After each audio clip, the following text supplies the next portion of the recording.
Yeah, so let's try our ampalaya boat and samahan natin ng Dayap Natural Juice by Nutri-Delight. So ito, nag-slice ako ng ating ampalaya boat. Ayan siya. Hop.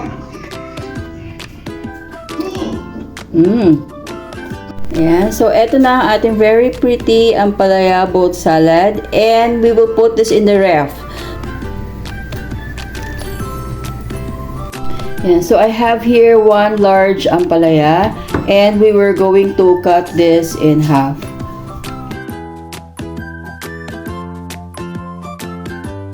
Then we're going to scoop off yung middle part niya. Ayan, so tanggalin lang natin siya. Kahit kutsara lang magagawa to. So kudkurin nyo lang siya ng ganyan.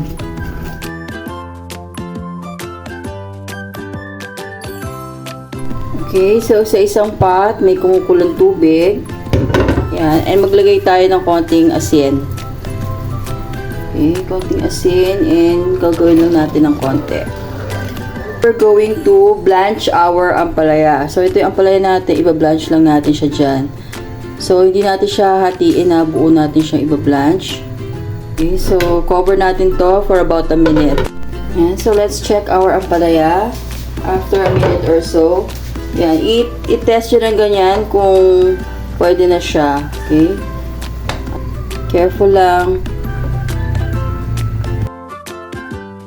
Ayan, so on the same pan, kung saan natin pinakuloy ang palaya, this is 1/4 kilo of shrimp.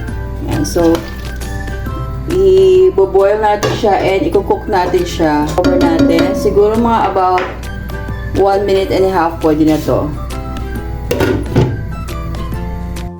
Okay, so ito na yung cooked shrimp natin after about a minute. Cold water na may ice. And we're going to shock this, okay? Para ma-stop yung cooking process.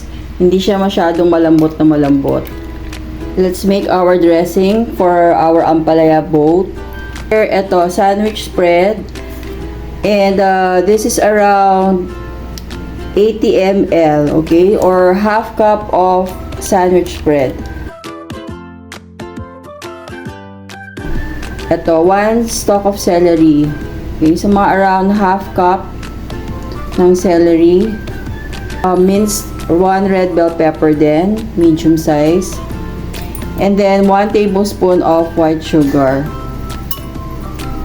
So, yun lang ating dressing and we're going to mix this.